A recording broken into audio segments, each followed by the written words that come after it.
Assalamualaikum warahmatullahi wabarakatuh. Bismillahirrahmanirrahim. Alhamdulillahirabbil alamin wassalatu wassalamu ala asyrafil anbiya wal mursalin habibina maulana qudwatina uswatina sayyidina Muhammadin wa ala alihi wa sahbihi ajma'in.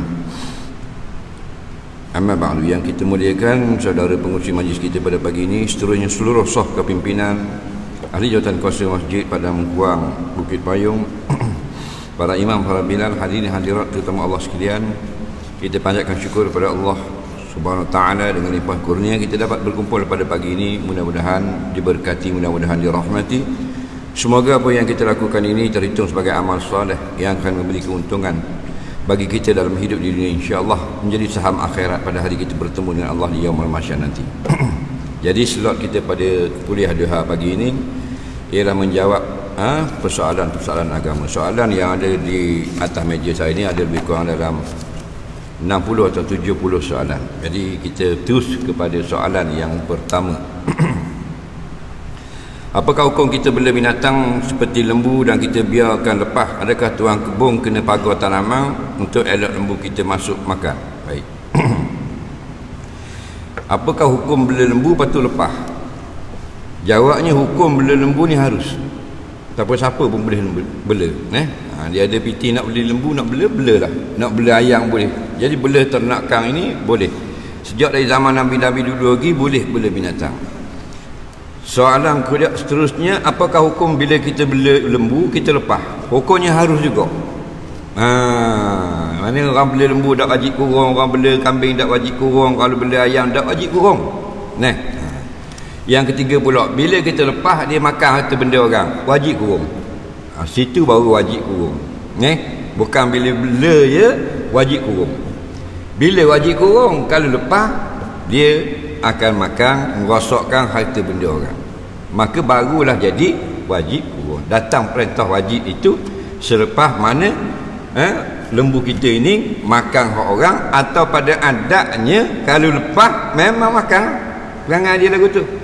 Contoh kalau lepas tak makan, cuma dia tidur tengah jalan, orang lalu tu pun bangun ikan nak dia sakak atau langgar dia, maka wajib kena kurung. Dia gitu. Kemudian bila ada orang buat kebun, wajib tak dia buat pagar? Tak wajib. Kemudian bila dia tak buat pagar, ada lembu mari makan, maka yang lebih baik dia buat pagar, bukan wajib buat pagar. Sebab benda ni tidak mudaratkan orang lain. Ada pun lembu kalau tak pagar mudarat. Jadi bila orang query masuk jalih, kata orang lembu kata, siapa suruh tak pagar? Dia kata lagu tu. Jadi kalau kena takat curi dia kata, siapa suruh tak kunci rumah?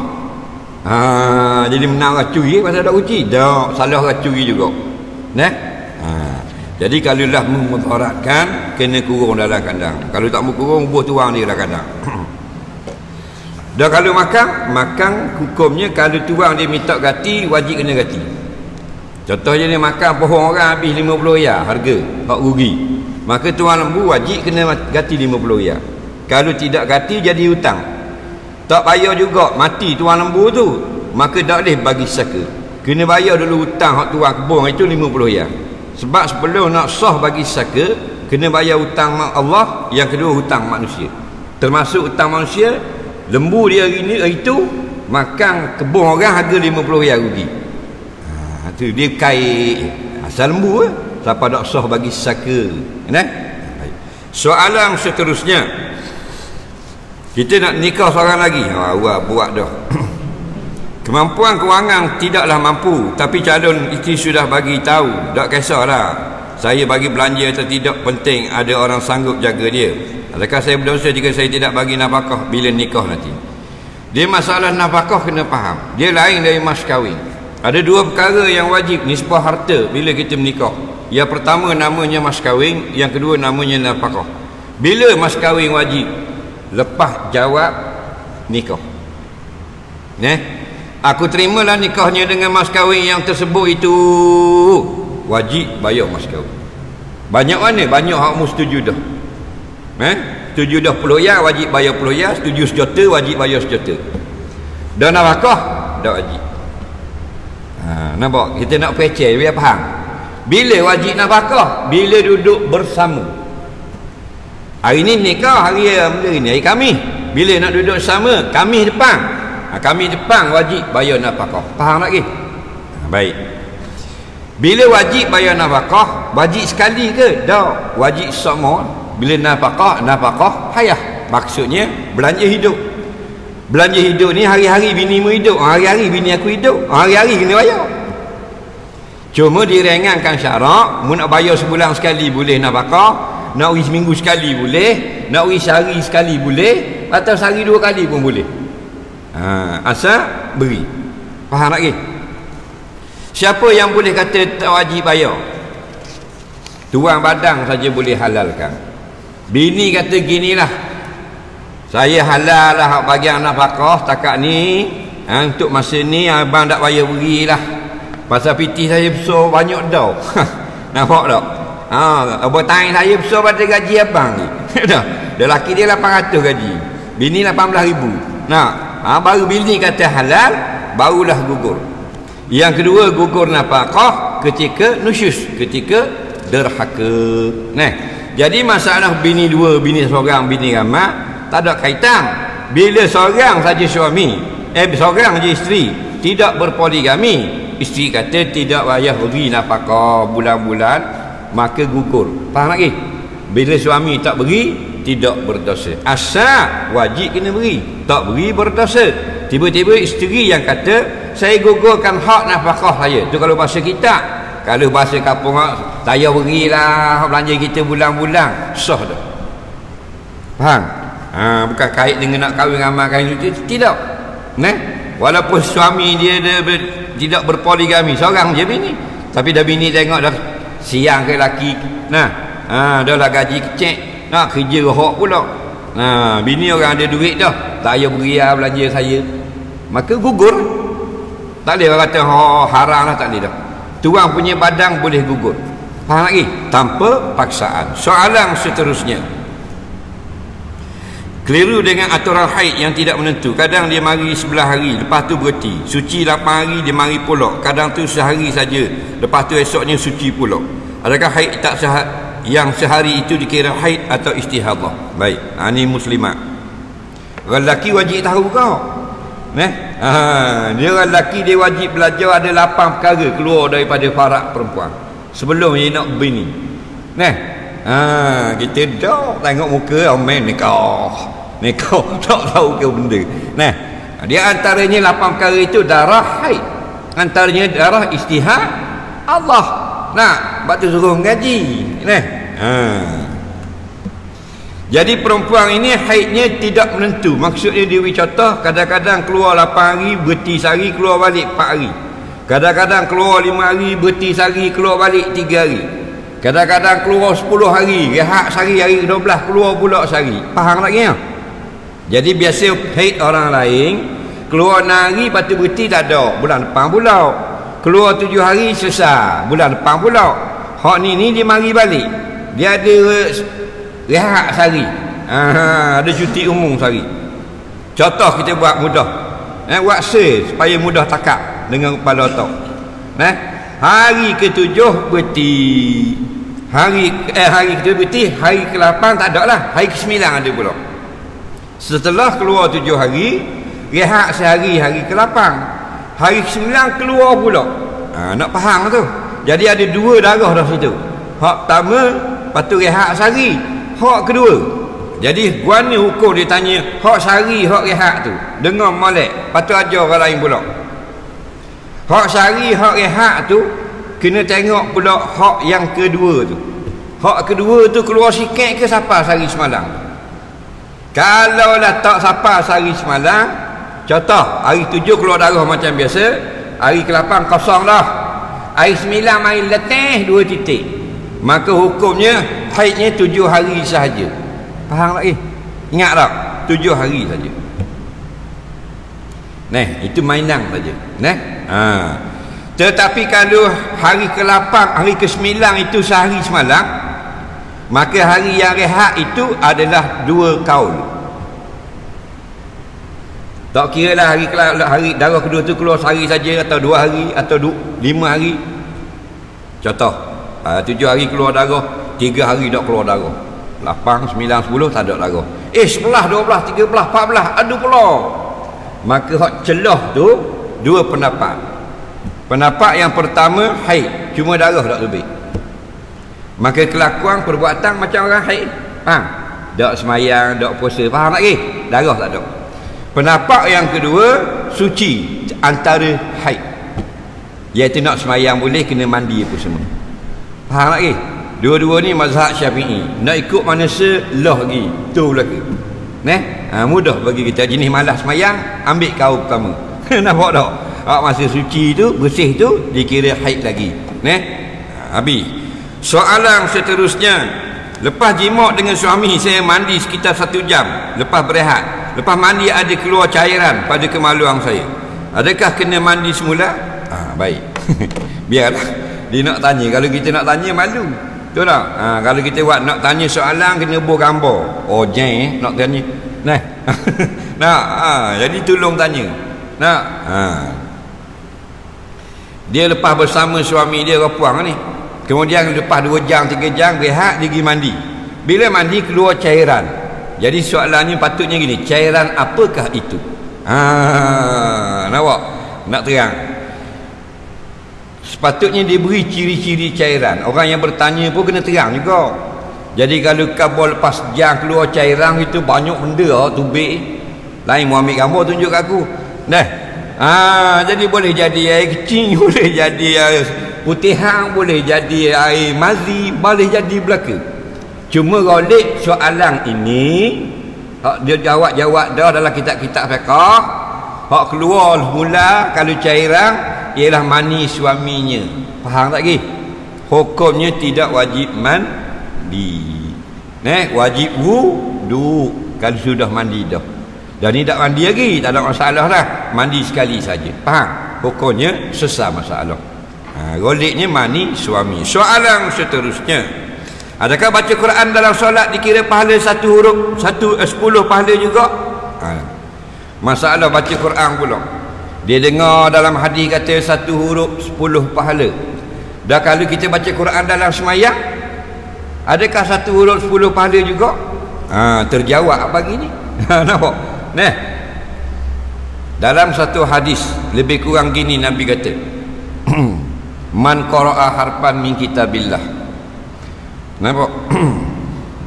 Barang siapa membaca 1 huruf daripada kitab Allah, yakni Quran, maka palahu bagi orang itu hasanah, 1 pahala. Siapa baca 1 huruf 1 pahala. Nabi royak Kemudian Nabi sebut tambah lagi, al hasanah bi asyri amsalihah, 1 pahala ganda 10. Situ duduk pokok dia. Jadi 1 huruf kita baca Quran 1 pahala, ganda 10, makna 1 huruf 10 pahala. Ada setengah ulama kata 11 pula. 1 huruf yang pertama suku 1 pahala, capur 10 pula jadi 11. Tak apalah, kita ambil yang mudah kira 10. 1 huruf 10 pahala. Hal ni sahih. Nampak? Hal ni sahih. Paling kurang 10 pahala. Dia pergi tanya pula pagi ni, dah kalau kita baca Quran dalam semayang, masuk juga ke? Nak tahu masuk tak masuk, tengok Nabi cakap tadi. Nabi khabar tadi, baca di mana? Man qara'a harfan min kitabillah. Siapa baca 1 huruf dalam Quran. Nabi khabar tak baca dua ni? Baca patah, baca sejik, baca dumah, baca dua ni. Ada khabar? Tepat ada khabar tak? Tak ada. Lepas tu masa tak ada khabar juga. Maknanya umum.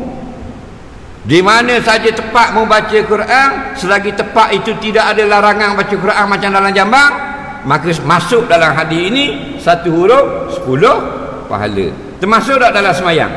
Tu panggil termasuk. Bila tidak ada sakatan, tidak ada qaid, dia termasuk.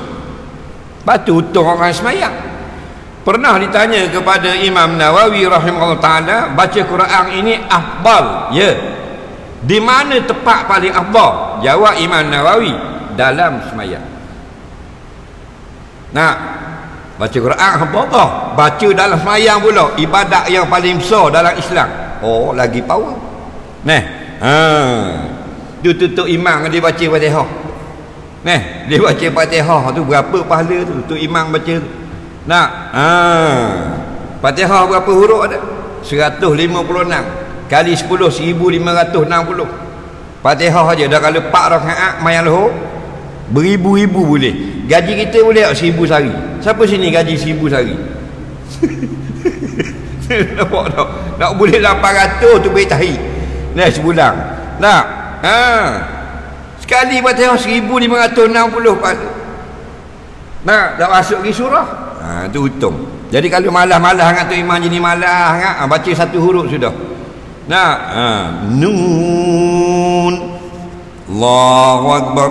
Nah, 10 pahala dah. Soalan seterusnya, adakah pahala baca Quran guna mushaf sama dengan guna handphone? Terima kasih. Ada terima kasih dah. Dia kata baca Quran dengan mushaf, dengan baca dalam handphone. Dan ni handphone lah, smartphone. Adakah dapat sama? Jawabnya sama je. Nah, sama saja. Pernah ditanya kepada Mufti Mesir, nah, Dr. Syauqi Alam, nah, Mufti Mesir, nah, dia kata bacanya pahalanya sama. Kita tengok ayat Quran Fatihah dalam mushaf ni, hak kitab tu lah, hak buku dah. Nah, tengok sama pahala. Kita buka handphone, tengok Fatihah, baca sama pahala. Kita baca dalam skrin komputer sama pahala. Baca tu sama pahala. Yang kedua pula pahala tengok. Kita tengok huruf-huruf ayat kalam Allah dalam mushaf tu, dapat pahala pula. Tengok huruf-huruf Quran dalam handphone tu, dapat pahala pula. Tengok huruf-huruf dalam skrin komputer, dapat pahala pula. Kemudian jikalau dipada membelek, kalau mushaf kita belek pula, belek pula, dapat pahala belek pula. Tangan kita bergerak pada perkara ibadah, maka banyak berbuat, banyak pahala. Kalau guna skrin kita tak belek banyak, dia ting gitu maka banyak hak belek lagi. Ma aksaru fi'la aksaru sawaba. Kaedah pahala dia gini, lebih banyak buat, lebih banyak pahala. Sesar masalah. Nah, soalan seterusnya, saya muslimat 60 tahun dah dan telah menopause. Adakah saya dikira berdosa jika saya menolak kemahuan suami saya untuk bersama? Kadang saya kurang selesa, tapi masalahnya bila saya buat payah, suami saya akan ugut nak nikah lain. Saya tahu pun dia pun tak mampu juga, cuma ugut sajalah. Sebab tu kadang saya tolak pelawaannya. Baik, isteri masalahnya suami. Sama ada suami dia muda lagi atau suami dia dak tua-tua. Nah, ya, nampak? Jadi kuat nafsu suami ni, dak tua-tua suami. Nah, dia 60 dah. Biasanya kalau laki, kalau nikah ni, kalau bini 60, laki 65. Golek-golek lah nak. 65. Nah. Jadi bila sudah menopause, adakah perasaan dingin terhadap nafsu yang dia menjadi tuntutan suami? Berdosa? Jawabnya tidak berdosa. Kerana memang Tuhan jadikan manusia ini bila dia menopause, dia akan dingin. Faham lagi? Dia akan rasa tidak suka. Lelaki gitu kau, sampai masa kat gini dia berasa tidak suka. Faham lagi? Jadi bila Allah jadikan perasaan dingin dengan nafsu, dingin dengan mana hubungan suami isteri, nah Allah jadikan perasaan itu, kemudian dia rasa itu tidak salah. Sebab tu orang lelaki dia kena faham. Nah, dia yang hukum haram menolak kehendak suami orang perempuan yang tidak ada keuzuran. Apa uzurnya? Haid. Apa uzurnya? Nifas. Apa uzurnya? Sakit. Apa uzurnya? Menopause. Menopause ni habis dah, nepuh dah. Nepuh dah. Jadi tidak salah isteri, cuma pandai-pandailah. Pandai-pandailah, ukur-ukur sendirilah.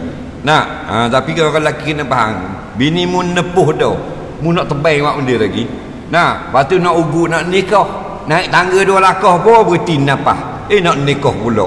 Faham tak? Ada orang tanya dah apa tu hang dak buat siapa ketua boleh jimak sama? Allah. Tu kata Tuhan ni Rabbil Alamin. Dalam surah Tin, Ahsanul Khaliqin. Tuhan ni bukan buat saja, tapi ahsan, pencipta terbaik. Dia buat manusia masa kecil dia dah ubuh nafsu seks. Tu orang bila meningkat remaja dia ubuh satu application nafsu seks, berasa bernafsu. Faham? Bila siapa umur 60 70 dia senjah mula, tarik mula nafsu tadi. Nafsu makan ada lagi. Faham lagi? Apa tujuan?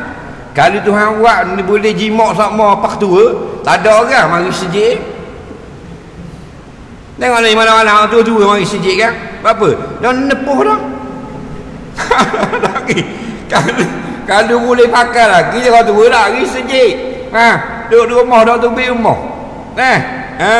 Senyap roki lama ngetuk. Tuhan buat perasaan tu, jadi mari sejik. Tak mari sejik malam-malam nepuh tu. Nampak? Sebab tu dalam hadis bayang aras hak dapat naungan, Nabi puji orang muda mari sejik. Faham lagi? Apa Nabi tak puji orang tua? Orang tua tak dia puji, dia mari pada tak ada arah. Faham tak? Aja bunyi bini dia galak lagi. Dia dah hari sejik. Faham?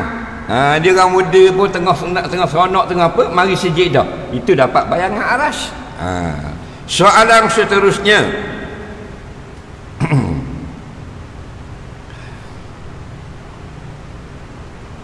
Kita terima hadiah orang tu, kita hadiah pula pada orang lain, hukumnya boleh? Kita dapat hadiah, dapat hadiah ni mana kita orang senang. Kalau kita orang miskin namanya sedekah. Rupa zahir pemberian belaka. Ulama fiqh dia pisau. Kalau kita ni orang susah, orang pakai, orang bagi satu barang, benda yang sama je orang beri, namanya sedekah. Kalau kita bukan orang pakai, bukan orang miskin, orang beri benda yang sama, namanya hadiah. Lagi? Cuma kalau keturunan Rasulullah, hadiah itu sedekah itu maksudnya zakat. Faham lagi? Jadi bila kita terima hadiah, ulama kata harus kita beri ke orang. Nampak? Harus kita beri ke orang. Yang jadi perselisihan ulama, kita terima hadiah, kita jual. Tengok ulama kata tak boleh. Faham lagi? Kita orang senang dah, tapi kita kalau tengok ada orang mati, kita pikuhkan dia. Contoh, lini rawi lagi kain pelekat. Wih lagi tau. Pikuhkan dia orang mati, boleh kain pelekat selah. Dah pelekat banyak-banyak sangat, nyegi jual. Terus jual dah, orang senang. Sedekah ke orang miskin, hadiah ke kawan-kawan. Main nak jual belaka, nak jual dia tu mikuhkan dia. Jadi boleh. Tapi kalau kita orang miskin, hadiah boleh jual. Sama macam bak korban, kita dapat daging banyak, kita bukan orang miskin, haram jual. Faham? Kita boleh hadiah ke orang pula. Dah peti kita muat 3 kilo boleh 18 kilo boleh. Hadiah ke orang pula. Tapi kalau kita orang miskin, boleh jual daging, boleh buka gerai. Daging korban murah-murah 18 ringgit sekilo. Faham? Boleh. Selesai masalah. Saya ada anak angkat seorang, bolehkah saya bagi sebagai harta saya pada dia? Untuk maklumat ustaz, saya ada anak sendiri, 2 lelaki 2 perempuan. Baik. Dia ada anak 4 orang, 2 lelaki 2 puang, jadi 4 orang. dan dia ada anak angkat. Soalannya, boleh tak beri harta kepada anak? Patutnya nak beri masa hidup ke lepas mati? Kalau lepas mati jadi saka, tak dapat. Beri masa hidup lah goleknya. Kalau nak beri masa hidup, banyak mana pun nak beri, tak ada masalah. Kita ada anak akad nak uji serma, sah. Tetapi perbuatan itu tak baik. Kita ada anak, kita uji masa hidup serma ke orang lain, tidak baik. Orang itu tidak buat baik ihsan kepada anak-anak. Jadi kita beri padang-padang patuh. Kita ambilkan dalam bab wasiat. Bila kita ada anak akad, kita tahu kalau kita mati anak akad tak dapat, kita wasiatlah 1/3 untuk anak angkat. Kalau aku mati, harta aku 1/3 untuk anak angkat. Jadi kalau dia mati ada 90,000 nilai harta, 30,000 tak lebih untuk anak angkat. Faham lagi? Adapun nak beri masa hidup, nak beri separuh itu banyak. Jangan lebih 1/3, itu lebih baik. Nampak? Masa hidup. Saya sangsi berkenaan zakat harta 2.5% itu kira simpanan keuntungan ke dalam pelaburan ke guana. 2.5% atau 1/40 itu ialah dari simpanan. Kita simpan duit, contoh, bila kita simpan duit, ada kalanya kena zakat. Bila cukup, 2 syarat. Syarat pertama, sampai nisab. Contohnya nisab sekarang, kalau katakan RM20,000, maka kalau sampai RM20,000 simpanan, kena zakat 2.5%. Kalau tak sampai RM20,000 simpanan, tak kena zakat. Contoh ni saya buat, kalau nisab sekarang RM20,000, kadang-kadang harga emas turun, maka nisabnya hanya dalam RM17,000. Itu syarat pertama. Syarat yang kedua, simpanan kita RM20,000 tadi sampai setahun. Kalau baru dapat hari ni PT juta, tak kena zakat. Dia sampai setahun bawah milik kita, baru kena zakat. Jadi syarat pertama cukup nisab RM20,000 lebih dah. Syarat kedua setahun dah. Maka daripada jumlah RM20,000 tu bayar 2.5% sebagai zakat pada orang miskin. 2.5% banyak mana? Daripada RM20,000. Itu kira kalau RM1,000 RM25, kalau RM10,000 RM250, RM500.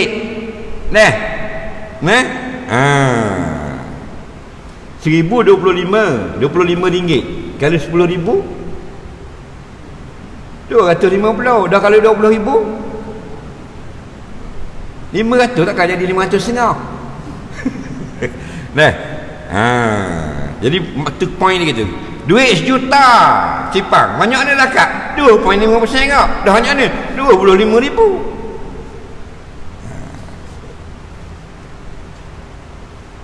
Bagaimana zakat emas yang dipakai oleh orang perempuan? Adakah kena zakat atau tidak kena? Orang perempuan pakai emas tak kena zakat. Tetapi jika dia pakai itu haram, kena zakat. Orang perempuan ada tak pakai emas haram? Ada? Lagu mana dia? Kan halal itu ikut ukuran, lebih pada had haram. Lebih pada had khuyala dia panggil. Berbesar-besar, bernyambung-nyambung diri dengan banyaknya emas. Pokoknya dilarang agama. Jadi kalau kata orang puang ni, Nabi kata hadza halalul inasi ummati, ini emas halal untuk umatku yang perempuan pakai, maknanya berpada-pada, bukan halal ikut sel. Faham lagi? Macam kita hukum main bola, harus tu ada sepadan, bukan sampai kisa. Tak boleh lebih hak. Emas orang pakai halal, tapi kalau banyak berdoa haram. Faham lagi? Bila sampai had haram, kena zakat. Kena faham situ. Jadi masalahnya banyak mana? Ada yang kata 85 gram, ada yang 200 gram. Itu pandangan ijtihad ulama. Jadi kalau golek-golek orang pakai puang biasa, rata-rata, gelang-gelang biasa-biasa tu, itu tak haram. Yang haram ni melampau. Siapa nak angkat tangan, berat tangan. Nampak tak? Biskut tawar sebelah, pulut dakak sebelah. Ni cicing ni macam putih cepedok noh tangan. Faham lagi? Sampai 20 miskol ada pandangan ulama haram, kena zakat. Satu lagi yang kena zakat, dia pakai emas tu, dia tak barang kemas tu dia tak pakai dah. Barang ni saka. Atau dia tak pakai kerana pesen lama. Cuma simpan wak harta, kena zakat. Atau dia dapat saka hak mok dia, tok dia zaman pesen dulu. Gelang pitak zaman dulu jadi dak moden lagi, out of date dia kata. Wak harta kena zakat. Bila kena zakat tu? Kalau dua syarat tadi cukup. Sampai 20 miskol, 85 gram ke atas, faham tak? Dan cukup setahun. Faham lagi? Jadi golik-golik ropang pakai tu tidak kena zakat. Soalan seterusnya, PKP ni ada juga yang tidak ada jemaah langsung sejak masjid dibuka. Adakah kira luput fardunya atau macam mana? Dia bila ditutup tak wajib Jumaat, bila dibuka wajib Jumaat. Dia gitu. Macam kau tak wajib semayang. Apa tak wajib semayang? Dulu semayang.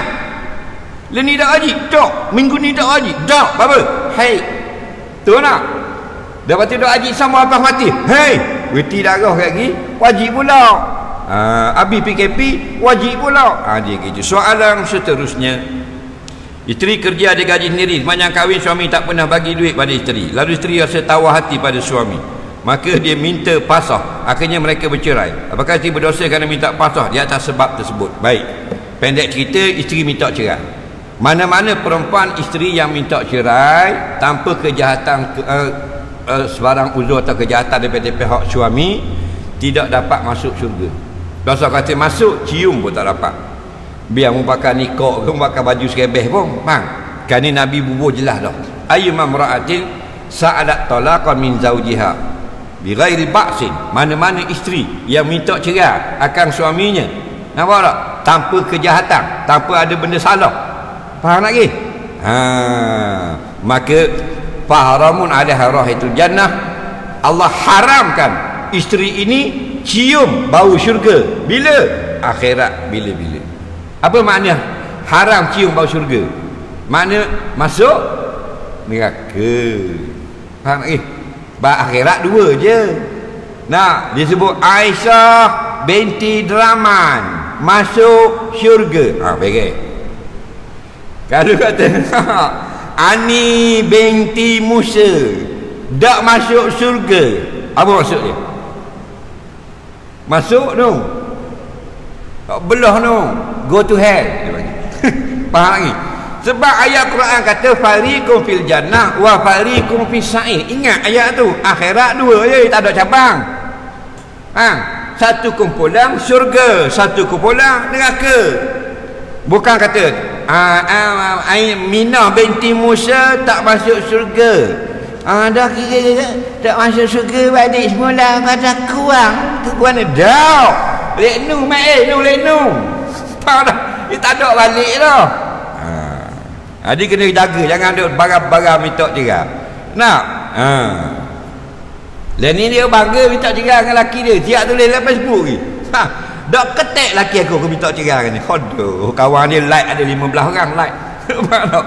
Gay-gay iblis. Faham?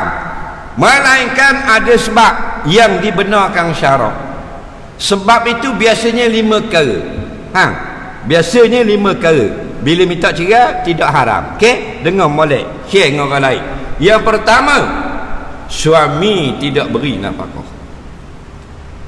Nampak? Yang kedua, suami larang buat yang wajib. Larang pakai tudung, larang pakai tutup aurat. Lagi. Yang ketiga, suami suruh buat benda yang haram. Suruh minum ketuk, minum arak, suruh isap ganja. Faham? Contoh. Yang keempat, suami dera, sepak terajang, melukakan, patah minyak habis bini. Faham? Yang kelima, dipenjara 3 tahun dan ke atas. Faham lagi? Jadi ni ada masuk tak sebab ni? Tak beri nafkah. Tidak berdosa lah minta cerai. Dia ada hak dia, nafkah hak isteri. Dan mudah bayar, dia ada hak pula tuntut fasah. Bukan sebarangan semua orang minta cerai masuk neraka. Yang tak ada sebab saja-saja nak galak nak lelaki lain. Itu baru masuk neraka. Baru itulah seorang yang telah menegur anggota keselamatan tidak solat hingga menimbulkan perbalahan. Apa pandangan? Kerana beliau sudah minta maaf pada pasukan keselamatan atau macam mana? Baik. Dia tak ada kira siapa-siapa pun, bila kita dah salah, kita minta maaf. Orang yang diminta maaf itu orang yang betul tindakannya. Kemudian pula kaitan maaf itu kadang-kadang dia berkait dengan harta. Ada kala kena bayar dia.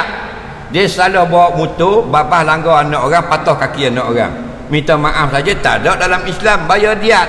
Contohnya diatnya RM15,000 ditetapkan oleh mahkamah. Contoh, dia kena bayar pula RM15,000 kepada mangsa. Itu Islam, faham? Bayar ni tak ada kait dengan diat dan sebagainya. Dia salah cakap, faham lagi? Patutnya secara umum, tapi salah cakap. Biasanya lidah tergelincir dan dia minta maaf. Dia sudah tunaikan tanggungjawab. Orang yang diminta maaf itu hak dia. Nak beri maaf atau tidak, kita tak boleh paksa orang. Faham lagi? Ada orang maaf, ada orang tidak maaf. Bila kita maaf, tidak dibicarakan lagi di akhirat nanti. Bila tidak maaf, kes itu tidak ditutup. Tutup sementara, buka di padang mahsyar. Sebab tu kalau kita maafkan orang, kita senang di akhirat. Sebab apa? Kita tidak akan dipanggil untuk masuk mahkamah. Untuk cara.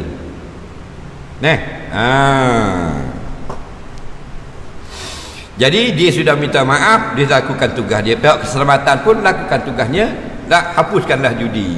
Itu je kerja dia. Faham? Sebab pihak keselamatan pun kadang-kadang tak boleh nak salah ke dia. Dia bertugas. Ya orang atas tu pula masalah kadang-kadang. Sebab itulah kadang-kadang kita duduk mikir, bayangkanlah Malaysia ni tanpa rasuah. Oh hebat Malaysia. Tahu tak? Molek yang jadi negara kita. Ni daripada pakatah pak ke bawah. Bukan Malaysia saja penyakit rasuah ni. Penyakit ramai. Penyakit ramai. Kita duduk mengajar ni sedaplah. Pasal ada depan mata ni. Pong siapa? Berak kita jadi macam dia, nampaknya lebih kurang juga. Cabut habis piyok. Batu kita tak apa bagian ni. Dah erok sangat. Ceramah memanglah haram. Tuan-tuan haram. Leni ngedi dia kamu. Bukan Malaysia lah, kat lain. Saya bercerai dengan suami, punya 2 anak yang tinggal bersama saya. Bekas suami tidak beri nafkah, alasan saya kerja. Baru-baru ini saya dapat bantuan prihatin. Dia menuntut agar dibagi sama rata. Apakah perlu saya buat? Apakah hukum dia abaikan tanggungjawab pada anak? Ni seorang lagi. Laki dah tak beri nafkah, bini boleh beri, dia nak minta bagi 2 pula.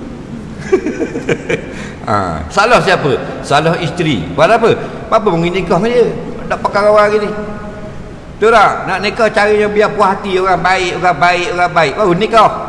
Biar ada action pun. Kita tak tengok fitrah manusia. Duk tengok ke benda lain. Itu yang jadi macam perjudian, macam gamble. Nolak baik dia baik. Tak siasat boleh. Hukumnya tak wajib lagi lah. Dah bantuan untuk isteri. Dah lama tak beri nafkah. Tak wajib bagi. Suami yang tidak bertanggungjawab sama dengan isteri yang derhaka. Sama saja. Isteri yang derhaka dosa besar, suami yang tak beri nafkah pun dosa besar.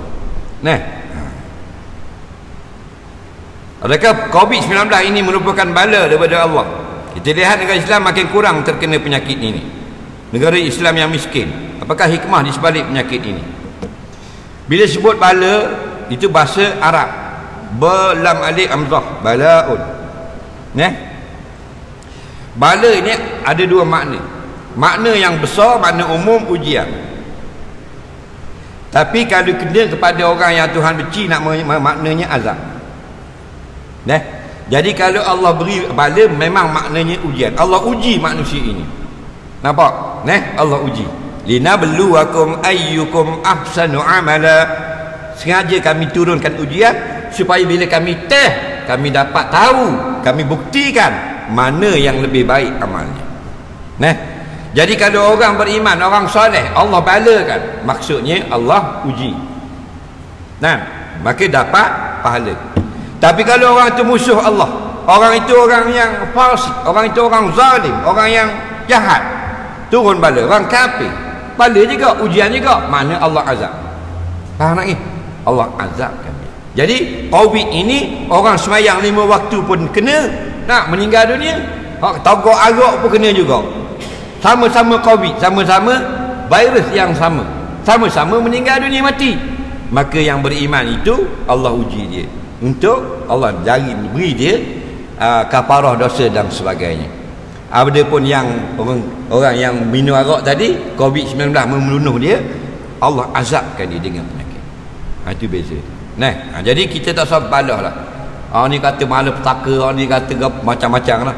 Pertama sekali, bila datang musibah, kalau orang beriman tidak balau, allazina idza asabatu musibah qalu inna lillah. Itu nombor satu kali. Bila berlaku saja musibah, mula-mula sekali benda dia ucap inna lillah. Kita milik Allah. Bila milik Allah, boleh berlaku Covid. Kalau milik kita, Covid tak akan berlaku. Kita yang milik diri kita, kita kontrol alam ini, tak akan berlaku Covid. Allah yang milik, Allah yang reka, Allah yang iradah, Allah yang berkehendak. Nah, soalan seterusnya, boleh tak kita bila kita selesai mandi junub, kita tidak ambil wuduk untuk semayang sebab hadas kita sudah kena terangkat ketika mandi junub? Baik, boleh tak nak mandi junub tak mau ambil semayang? Jawabnya boleh. Siapa yang mengangkat hadas besar, hadas kecil terangkat sama, tak wajib dah ambil wuduk. Dalam masa mandi junub, orang yang berhadas besar, perempuan yang haid, yang nifas, faham lagi? Dia akad hadas besar, sunat ambil wuduk. Orang yang bukan berhadas, dia batal wuduk saja, dia nak semayang, wajib ambil wuduk. Faham lagi? Dia bangun tidur batal tak wuduk, batal, wajib berwuduk kalau nak semayang. Tapi kalau orang berhadas besar, hadas sebab janabah, janabah ni jima' atau keluar mani, atau hadas haid, atau hadas nifas, dia mandilah, nak niat mengangkat hadas atau mandi yang wajib, maka berwuduk itu sunat baginya. Faham lagi? Nak mandi dulu boleh, wuduk kediang boleh, nak wuduk dulu baru mandi kediang pun boleh. Faham lagi? Dua-dua itu boleh berlaku. Dan harus mandi saja tanpa wuduk. Dia mandi, dia masuk bilik air, dia berhadas besar, saja aku mengangkat hadas yang besar, mandi, rata tubuh, rok naik semayang. Pakai baju dulu, akan lanyang itu mana pakai baju dulu.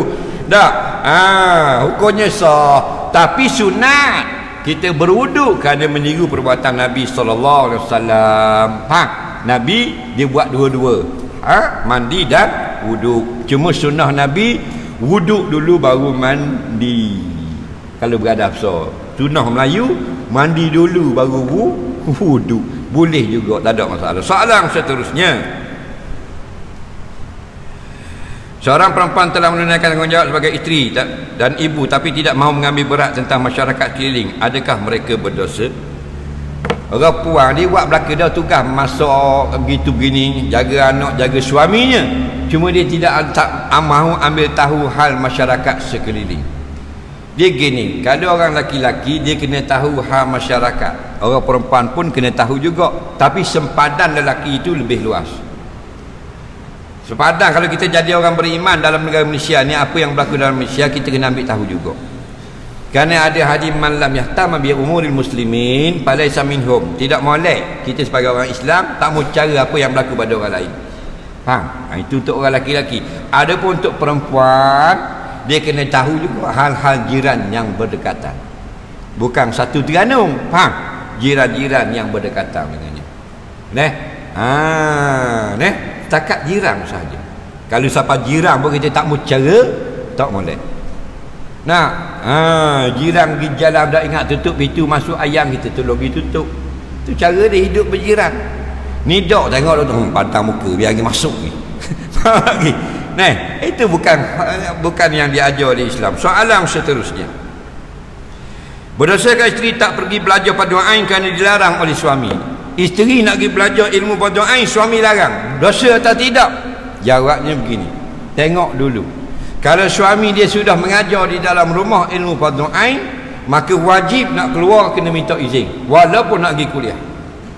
Tapi kalau suami nak mengajar di rumah ilmu pada ain pada isterinya, maka bila isteri nak keluar pergi fardu ain tidak wajib minta izin, sunat minta izin. Itu kaedah. Jadi kita tengoklah laki kita ngajar dak di rumah. Laki kita nak mengajar gua ni suruh ambil buku lesen bahan muqaddam. Nampak bu ikra pun tak tahu nombor ikut 1 2. Nak mengajar gua ni. Jadi bila kita keluar rumah ke tempat belajar agama, suami halang, suami berdosa. Kerana tugas mengajar isteri hal-hal fardu ain bukan tugas asatizah, bukan tugas agamawan, bukan tugas tok guru. Tugas agamawan ni mengajar benda-benda yang lebih dari fardu ain. Faham lagi? Itu pun yang mengajar fardu ain masing-masing punya suami. Cuma diberi keringanan. Ada suami tak pandai, ada suami yang jenis dengung, ada suami yang tak belajar benda. Maka diberi kelonggaran, isterinya itu dibenarkan keluar belajar di masjid-masjid berdekatan rumah. Soalan seterusnya, apakah amalan dianjurkan oleh Islam sempena bulan Muharram? Tidak ada sebarang amalan yang tertentu. Jadi ulama menggalakkan kerana ada riwayat memperbanyakkan istighfar dan berdoa. Itu amalan yang umum. Kerana hari-hari mulia dalam Islam ini kita campurkan dengan amal soleh, maka jadi berlipat ganda.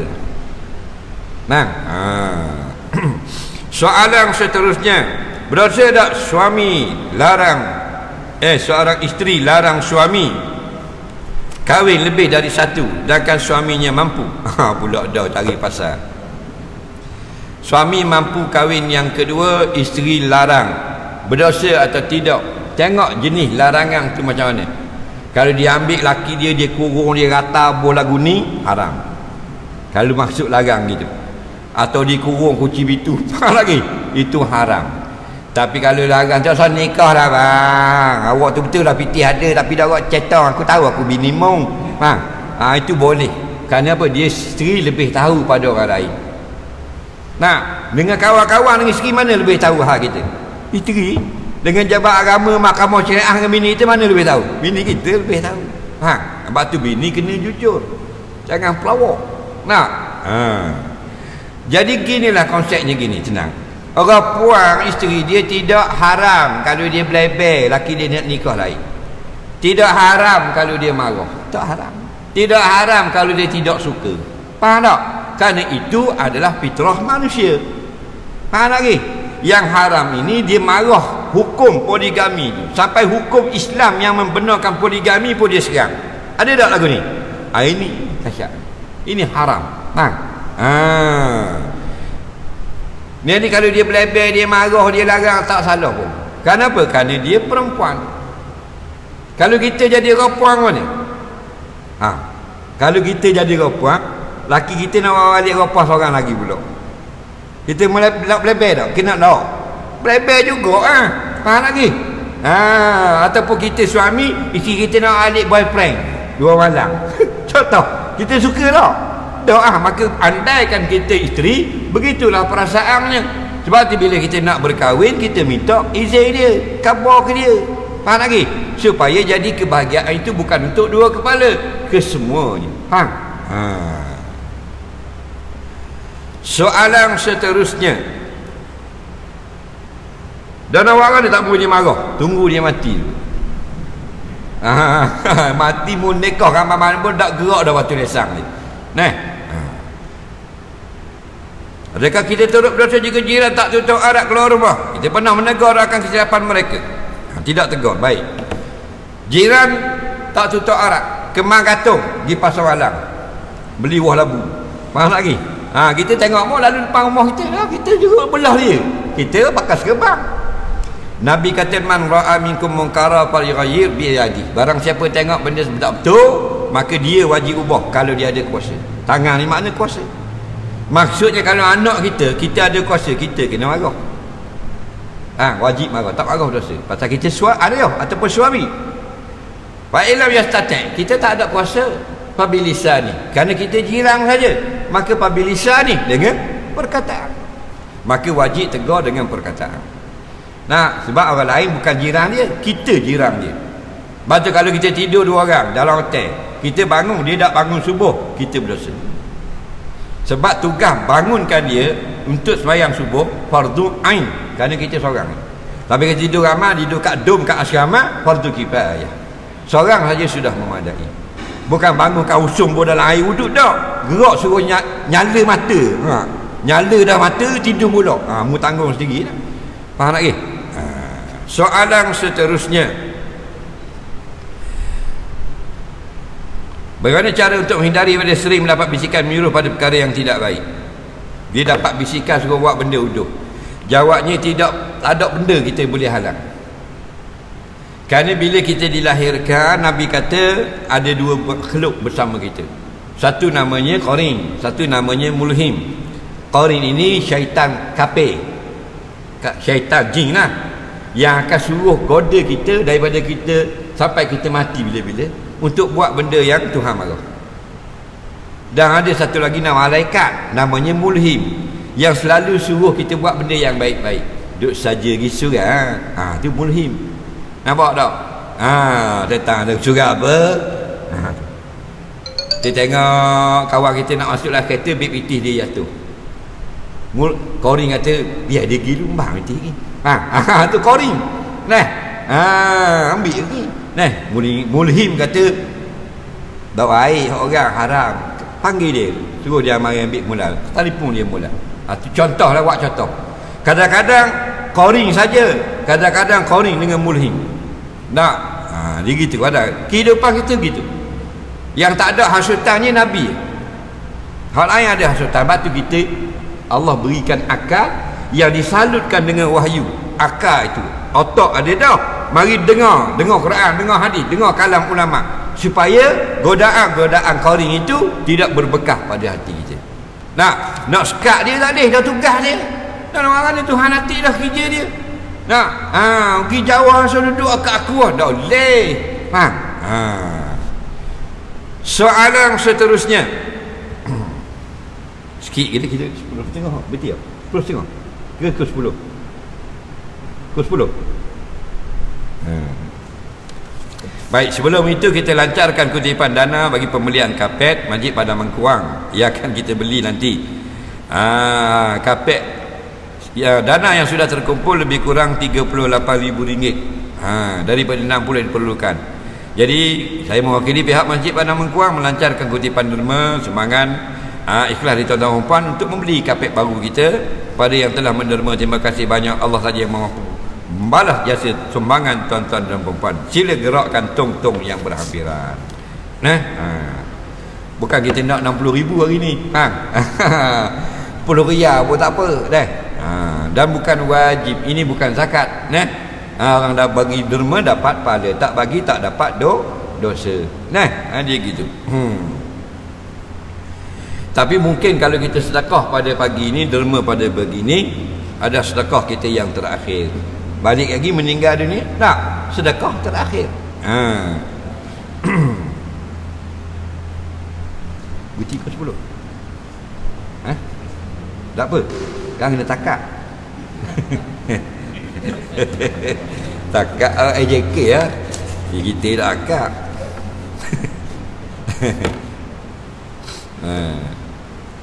Banyak lagi soalan. Kita jawab rekah dah lah. Ada lebih kurang 50 lagi ni. Baik, sambil-sambil kita gerak tong dan kita bersedekah menderma untuk beli kapet masjid. Kita tengok lagi soalan seterusnya. Ada masa 10 minit saja sebelum subuh. Apakah amalan yang paling baik untuk kita lakukan? 10 minit lagi nak subuh. Nak azan. Apakah amalan? Kita sudah bersiap. Nampak tak? Kalau kamu belum lagi solat malam, boleh solat niat solat malam. Allah, aku niat solat sunat malam. Faham lagi? Dapat pahala. Istighfar dekat subuh adalah amalan para ulama. Dekat dengan subuh tu. Dekat subuh, dak subuh lagi, dekat dengan subuh istighfar. Allahumma tarabila ilaha illa anta sayyidul istighfar. Dan 10 kali alhamdulillah. Cara yang terbaik untuk menegur anak-anak yang telah berumah tangga tapi masih meringankan perintah Allah. Bila anak kita tak ada masalah, anak kita nikah dah, jadi laki orang dah, tak semayang, direct je atau mesej kita ayah. Semayang tak baik. Faham tak? Awak ayah orang dah. Lepas bila nak jadi begini, duk ikut ke setan ni pilih. Boh direct bukan anak orang. Anak kita. Anak kita kena kerah kan. Anak orang tak boleh. Nak buat lebih kurang. Soalan seterusnya. Boleh kata terang apakah itu penyakit ain dan cara menghindarinya? Ain ini penyakit zaman dulu. Begini. Ada setengah makhluk manusia Allah jadikan mata dia tu, kalau kita tengok kita pesang. Ini bukan tahyul, ini cerita zaman Nabi. Berlaku zaman Rasulullah dan sebelum zaman Nabi-Nabi dulu ada dah. Tapi tak ramai. Ada seorang dua makhluk lagu tu. Jadi kalau kita tengok mata dia, kita rebah. Jadi dak gerak, lepas tu duduk sepek, pesang dan sebagainya.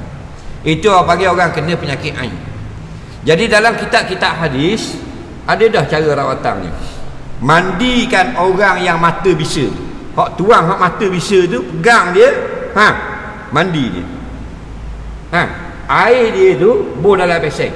Bekas mandi dia tu. Ambil air bekas mandi dia tu, jiru orang hak pesang. Bangun selalu. Itu Nabi aja. Faham lagi? Soalan seterusnya. Bagaimana cara hendak membatalkan nazar? Kalau kita nak batalkan nazar, bayar kafarah nazar. Kalau dulu kalau kita beri makan 10 orang miskin macam sumpah. Nah, beri apa benda ni, sedekah kepada orang miskin atau berpuasa 3 hari. Adakah cara laki-laki, adakah orang laki-laki ada edah ya ustaz bila bercerai? Kawan saya kata ada juga macam perempuan. Orang laki-laki tak ada edah. Cuma dia panggil benda yang diserupakan dengan edah. Bila tu? Kalau dia ada 4 orang isteri. Faham tak lagi? 4 orang isteri. Isteri yang keempat ini, isteri yang pertama. Contoh dia kahwin seorang, 2, 3, 4. 4 isteri tak? 4 isteri. Bila dia kahwin yang keempat, yang pertama isteri tua ni tahu, kejut meninggal dunia. Contoh, tinggal apa? Tinggal 3. Itu tak ada masalah kerana mati. Faham tak lagi? Tapi kalau cerai itu hidup. Cerainya hidup. Dia kahwin 4, dia cerai seorang, tinggal 3. Maka seorang yang dia cerai itu masih lagi isterinya selama dalam iddah. Situ tak boleh kahwin dengan orang lain. Dia nak kahwin tak boleh. Kalau dia kahwin jadi 5. Berapa 5? Dan bini yang mau cerai dalam iddah kan? Isteri dalam iddah bukan janda. Isteri syibhu milki, separuh milik. Faham tak? Kita nak jimak tak boleh. Dia nak keluar rumah tak boleh. Pasal kita ada laki dia. Kita nak jimak tak boleh pasal dalam iddah. Separuh milik je. Faham? Jadi bila kita nikah, tak boleh. Jadi 5 isteri. Habis dah edah, isteri yang kita cerai yang nombor 4 ini, maka jadi 3 lah isteri kita. Sah berkahwin seorang lagi. Faham lagi?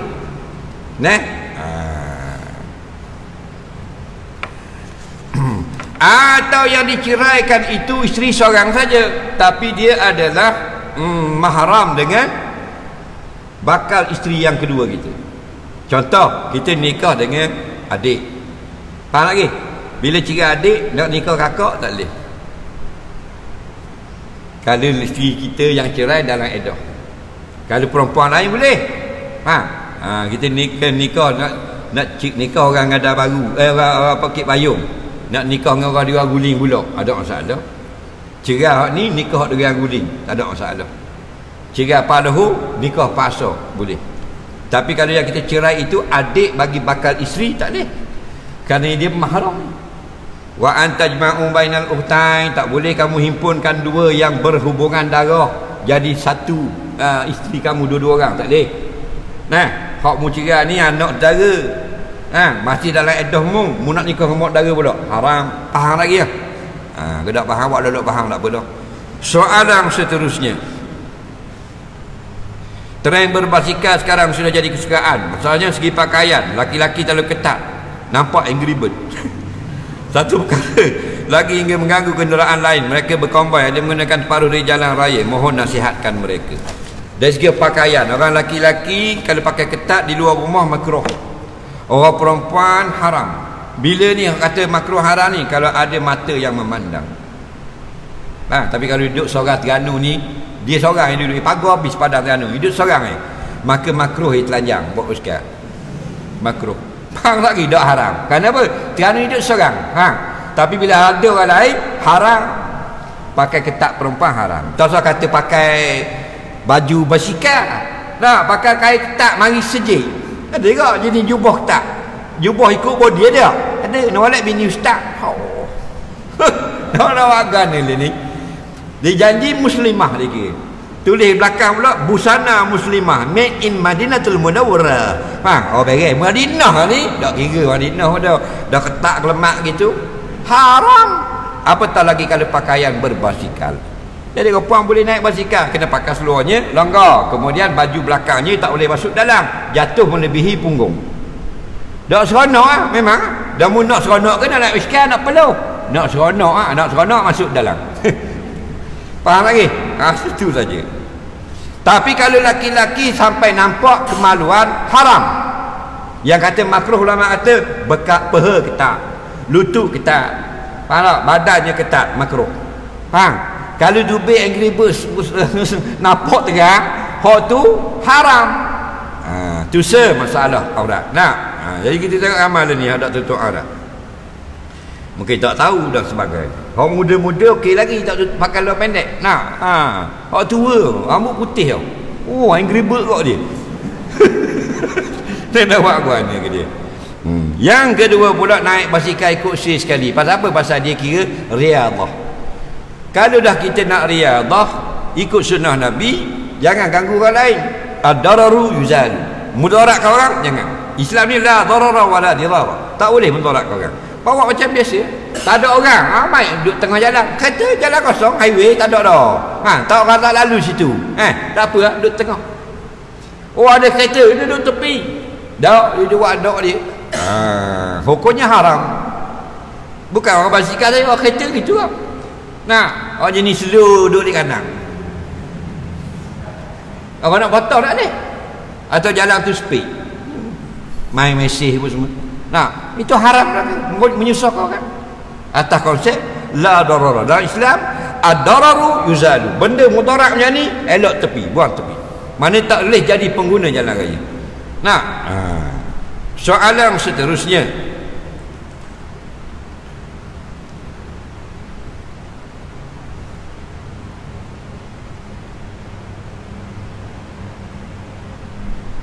apakah maksud Imam Syafi'i kata jika kamu sibukkan dunia maka akhirat akan tinggalkan kamu? Mudah je. Maksudnya sama dengan riwayat man ahabba dunya adara bi akhirati wa man ahabba al-akhirah adara bi dunya fa asiru ma yabqa ala ma yabna au kama qala.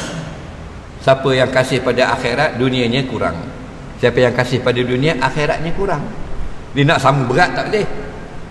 Gula boleh, kalau 2 kilo berat sekilo. Tu mudah tu, bosan nimbang. Faham? Ada pun amalan dunia dengan akhirat nak suruh sama berat. Payah apa? Kalau tak berat dunia, berat akhirat. Betul tak? Maka fa'asidu ma yabqa ala ma yafna. Ambillah yang mana kekal, itu lebih baik. Akhirat dengan dunia mana kekal? Akhirat kekal, maka biarlah lebih akhirat. Bukan buang dunia. Dunia ada, tapi lebih akhirat. Itu maksudnya. Soalan seterusnya, macam mana kita nak tanam jalan jiwa kita, anak-anak kita dan seterusnya, jiwa yang takutkan akan Allah. Kita nak suruh takutkan kepada Allah lagu mana? Dia gini, takut itu buah, pokok tu nak ada. Takut tu buah, pokok dia tu nak ada. Pokok dia iman. Faham? Jadi tanamkan iman. Iman itu membuahkan takwa. Iman tu percaya, bila percaya baru datang takut. Orang yang dia takut sangat lalu ke bawah pokok tu, kerana dia percaya ada hantu. Orang tu cerita dia bawah tu jangan lalu ada hantu kopek. Kalau dia tak percaya, dia takut. Tak ada. Tapi kalau dia percaya, dah mari tak rasa takut. Percaya dulu. Dia percaya Allah, datang rasa takut. Soalan seterusnya, macam mana nak hilangkan waswas allazi yuwaswisu fi sudurin nas? Setan yang kerjanya mendatangkan waswas dalam hati manusia. Datang setan ni. Nampak tak? Tu tugas dia. Macam mana? Tengok waswahmu di mana. Kalau dalam ibadah, pernah ditanya dalam kitab Ahsanil Kalam, Syekh Atiyah Saqar jawab. Dia ni Rais Lajnah Fatwa Universiti Al-Azhar, seorang ulama besar zaman moden kita ni. Elok kamu baca A'udzubillahi minasyaitanirrajim dan surah An-Nas sebelum takbir. Ini bukan sunnah, hukumnya harus bagi orang waswas. Faham lagi? Baca itu surah untuk minta berlindung daripada gangguan syaitan. Qul a'udzu birabbin nas malikin nas. Tapi marilah awal, jangan mari lewat.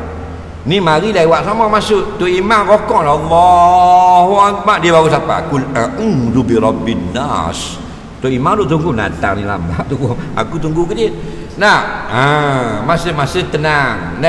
Siapun orang sudah bertakbir jalan dah, tinggalkanlah. Kena faham. Itu waswas. Yang kedua, satu dari segi kita minta tolong dengan Allah. Datang waswas, jangan layan. Faham lagi? Kita rokok dah. Memang nyakit. Ada orang waswas sama nyakit dia. Macam orang main motosikal kau. Ada orang suka selekoh dia, ada suka selekoh tu. Dia setan itu kau.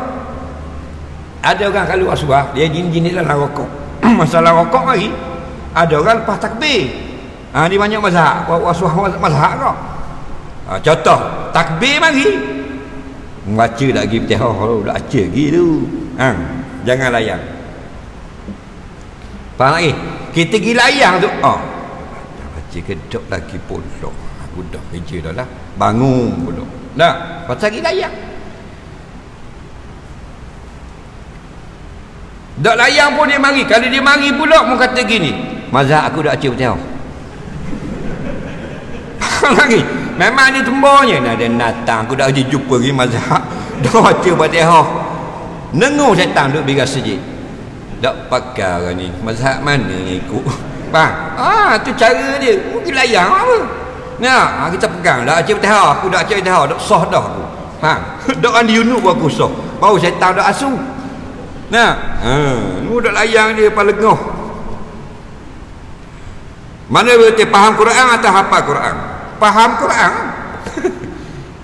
Dia mula-mula belajar membaca, belajar sebut, lepas tu belajar mengeja, lepas tu belajar membaca, lepas tu menghafal, lepas menghafal memahami.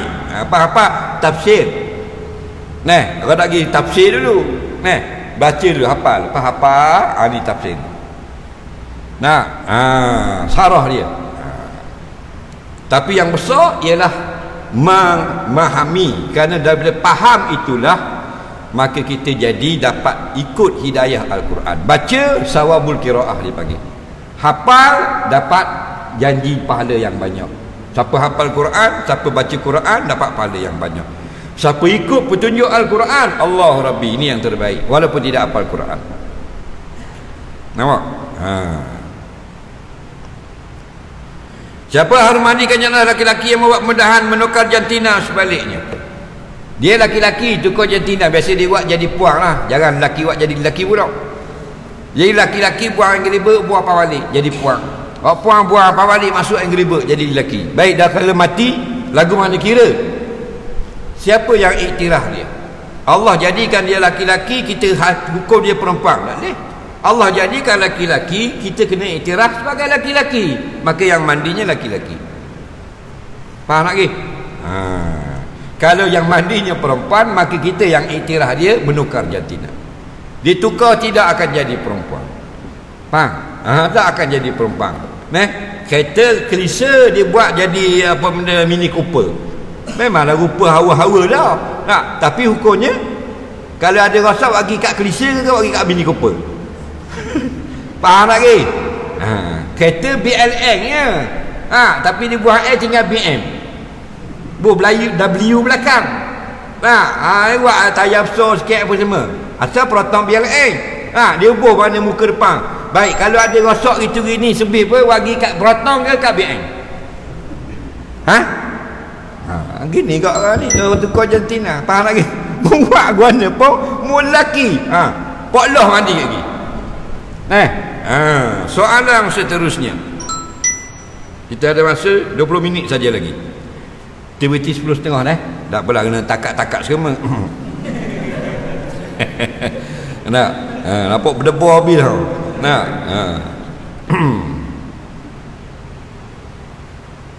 apakah hukum perkara yang berwalikan bapa tidak mendirikan solat? Kalau adalah maknanya wali-wali lain yang tidak fasik, tak boleh. Tapi kalau semua fasik, anak-anak dia tak bayar Melaka, maka dimaafkanlah. Dan tidak nikahlah kawan tu. Ayah tak bayar toki, memang tak bayar daripada tadikan dah toki. Adik-adik tak bayar sarang harang, pok dara jarang, banyak duduk kedai nombor ekor Melaka. Wali-wali dia, maka dimaafkan syarak. Kalau tidak tak nikah lah dia. Cuma sebaiknya kita ikut pandangan ulama, suruh dia istighfar, wali yang nak akad nikah tadi, nak bertaubat, untuk keluar daripada istilah ulama yang mengatakan tidak sah. Soalan seterusnya, bolehkah suami isteri hantar jenazah suami ke kubur sedangkan dia dalam iddah? Jawabnya boleh kalau kubur itu dalam pagar rumah dia. Di tanahlah pagar dia je. Jadi tak ada masalah. Pasal isteri tak boleh keluar rumah. Dah nak kubur jauh 1 kilometer tak boleh. Kerana perempuan dalam iddah, bukan iddah saja, iddat pun wajib juga, berkabung dan berkurung, tidak keluar rumah. Melainkan benda yang wajib. Hantar jenazah ni ittiba'ul jenazah, bukan wajib. Yang wajib saja boleh keluar rumah. Perempuan dalam iddah mati suami, faham lagi? Apa wajib? Tak ada sumber, kena jual, dapat duit, boleh pergi jual. Sakit lagi hospital, itu benda darurah, boleh keluar. Jadi kalau kubur nak pergi kubur boleh kalau dalam pagar rumah dia tanam suami dia. Boleh ke tanam orang mati dalam pagar rumah kita? Lah boleh. Dikubur dalam Islam ada dua, satu tanah wakaf, satu tanah persendirian. Cuma dalam undang-undang negara kita sekarang, kalau kita nak tanam kubur dalam tanah kita sendiri, dalam kawasan lama rumah nak tanah ayah, faham lagi? Maka kena minta kebenaran, faham lagi? Tu saja, kena ada surat kebenaran. Orang mari masuk rumah kereta, tengok ada kubur depan rumah, boleh kubur ayah. Ada dekat kita nak pergi tengok, nak pergi kerja tu pergi rumah, kubur ayah lah pagar tanah kita, betul tak? Senang kita berdoa dan sebagainya. Bubuh nak beranak lah pagar rumah, jangan bubuh bini dah. Bini mati tanam jauh lah, sebab kita nak nikah lain, main kubur depan rumah gitu, boleh ngosek alang-alang.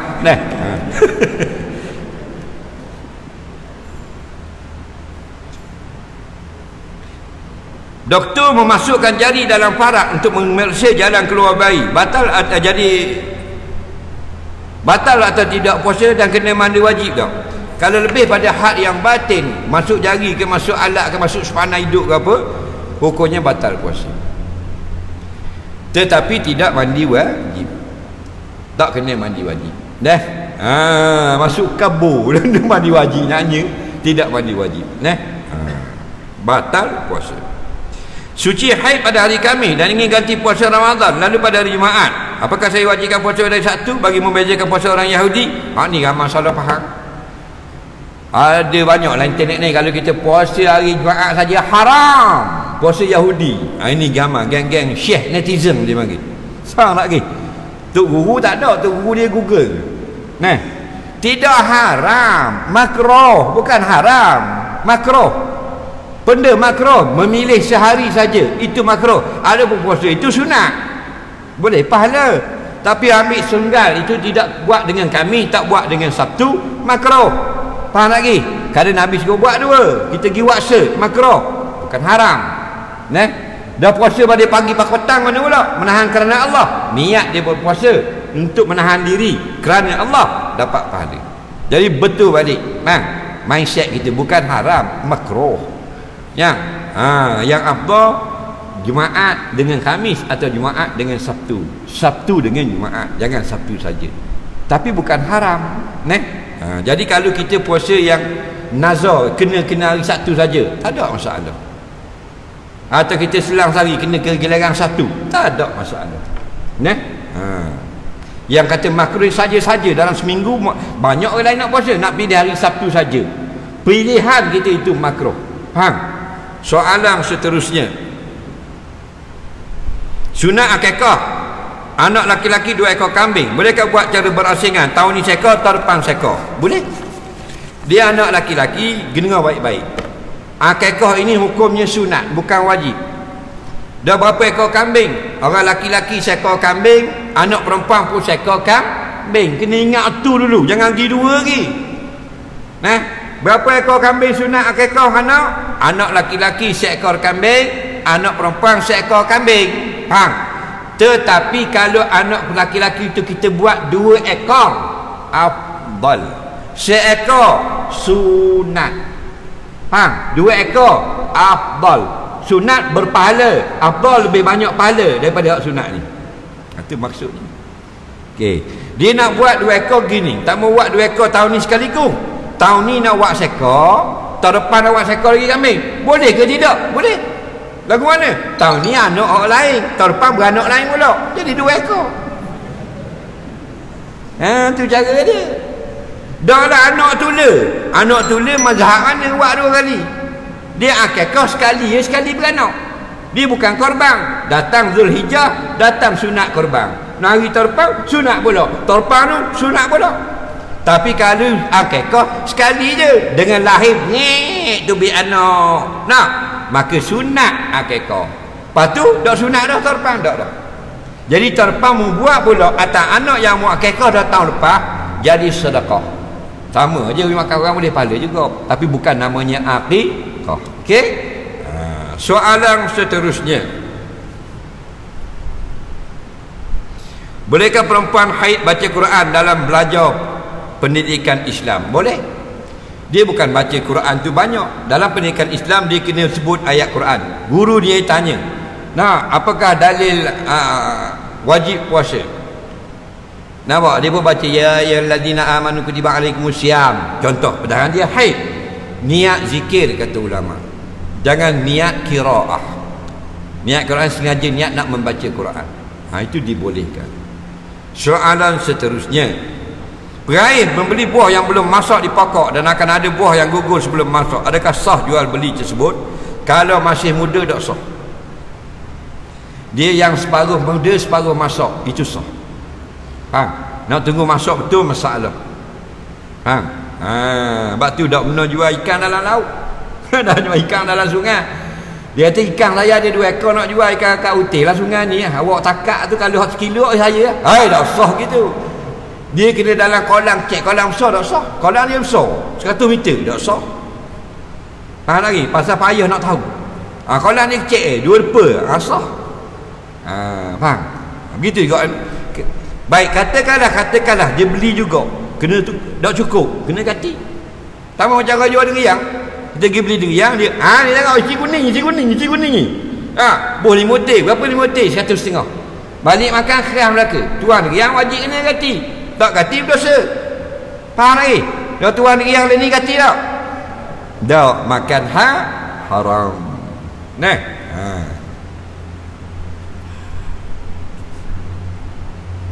Makmum tidak dengar imam baca bismillah ketika baca surah Fatihah, adakah makmum kena mufarakah? Jawabnya tak kena mufarakah. Yang kena mufarakah makmum yakin imam batal semayangnya. Faham lagi? Barulah boleh mufarakah. Kalau kita agak-agak je jangan mufarakah. Boleh jadi imam baca perlahan atau imam kuat, telinga kamu yang tak dengar. Jadi bila muhtamalun, boleh jadi begini, boleh jadi begitu, tak ada mufarakah. Kita dengan mayang bahas, nampak gerak kain imam ke ketuk? Boleh mufarakah? Tak boleh. Pasal boleh jadi benda lain. Gerak tu benda lain. Faham lagi? Tak mesti kena angin ketuk. Kita mengutama dah, itimah dah ni. Boleh jadi ketuk ni. Pasal gerak gebung nampak gitu. Tapi apa? Boleh bila muhtamal tak ada niat mufarakah. Faham lagi? Kerana boleh jadi. Dia sahih. Boom, bombing. Cabut kain tu imam. Faham? Tu sahih. Tu lain. Soalan seterusnya.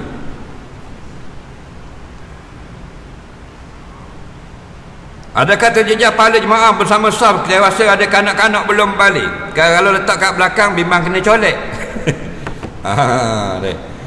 Dia nak belakang anak dia takut jadi askring colek. Orang ambil anak dia pun depan. Jawabnya tidak ada terjejas apa-apa. Dia gini, Nabi atur sah. Imam, belakang imam laki-laki yang sudah dewasa. Bukan sunat dah, kita faham sunat dah. Kalau sudah dewasa, tak sunat belakang tak apa. Sah depan. Belakang yang dewasa, yang belum balik. Belakang belum balik, perempuan. Itu bukan syarat sah. Itu adalah fadilat saja, aturan sah. Sah dengan sah lain. Maksudnya kalau lagi semayang balik, kanak-kanak sah depan, laki-laki sah belakang dewasa, sah semayang. Tapi aturan sah itu tidak betul, kurang afdal. Sebab tu bila ulama kata tak apa budak-budak lagi masuk celah, tak apa, tak ada masalah. Faham tak lagi? Ni tolak budak-budak tengah semayang, belakang. Kawan tu semayang tu. Budak tu binatang buat cik ni. Sutil kena binatang buat cik. Jadi tak ada masalah, kena faham baik. Kerana kita dah jadi satu mana fahaman bahawasanya bila ada kanak-kanak putus sah dan sebagainya. Cuma dah atur sebelum qomat, kita kau boleh atur kanak-kanak di belakang. Kalau sampai darurah lagu ni, bimbang dicolek, semayang kat RNR. Kalau masjid ini okey, RNR highway, anak cek bos belakang. Bos depan, bos sebelah. Ada orang diikat kaki, orang Arab diikat kaki anak dia. Diikat kaki pegang tali. Anak dia nak kira ada tali. Orang kata tak nyanyi jadi macam monyet buat gitu. Biar macam monyet pun tak ada pada hilang. Bukan bertekak bodi kaki dia.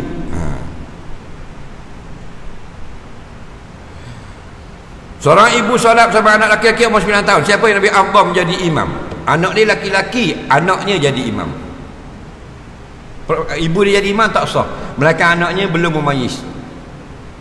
Anak baru nak belajar sembahyang, baru 3 tahun, belajar itu tak ada masalah. Ibu jadi imam. Kalau anak dia sudah sah, jadi orang yang sah sembahyang, tak boleh apa jadi imam. 9 tahun kalau budak-budak ni tak ada masalah akal, dia orang yang sah jadi imam kalau dia pandai. Maka dia wajib duduk depan kalau dia seorang laki-laki. Soalan seterusnya, mana lebih Allah berjemaah di surau sebelah rumah atau masjid yang terletak jauh dari rumah sikit? Hak mana mu suka lah. Mu suka pergi masjid tu, pergi masjid ni. Mu nak pergi masjid ni mana? Mu sila pergi, mu sila. Tak ada masalah. Yang tak boleh ketika semayang jemaah, dia pergi masjid jauh, masjid di rumah tak cukup, qaryah tak boleh buat jemaah, haram dia pergi jauh. Situ. Ada pun masalah kuliah, kau anda terabur habis dah. Kalau beramai dengar payung dengar ngecang. Ada masalah. Aman, harmoni, sentosa. Betul tak? Mu berasa nak bayar surah lagi, surah berasa bayar sejik lagi. Sejik ada orang suka surah, ada orang suka sejik. Soalan seterusnya, penyembelih dan orang ramai bertakbir Allahu Akbar, Allahu Akbar, Allahu Akbar, Allahu Akbar, Allahu Akbar, Allahu Akbar, Allahu Akbar, walillahil hamd ketika menyembelih binatang kurban. Sunat ke? Bukan sunat, sunnah. Faham lagi? Nabi suruh bertakbir, sahabat bertakbir. Bila dekat nak potong lembu siapa ada? Allahu Akbar, Allahu Akbar, Allahu Akbar, la ilaha illallah, wallahu akbar, Allahu Akbar, walillahil hamd. Berau sembelih lembu. Itu sunat. Kenapa? Kerana itu amalan yang diperintah. Dalam tempoh PKP, pintu pagar masjid ditutup 1 tengah hari. Tengok jam dah pukul 1. Wajib pergi masjid dulu ke atau tak pergi lagi? Jawabnya, kalau masjid itu dibuka, kena pergi. Kalau masjid itu ditutup, tak boleh kata apalah kita. Dia bukan berkait dengan kita saja, berkait dengan perintah pemerintah, berkait dengan hak-hak ahli jawatan kuasa, berkait dengan masalah jangkitan dan sebagainya. Dulu tak ada tutup-tutup pun. Allah nak suruh rasa sekali seumur hidup.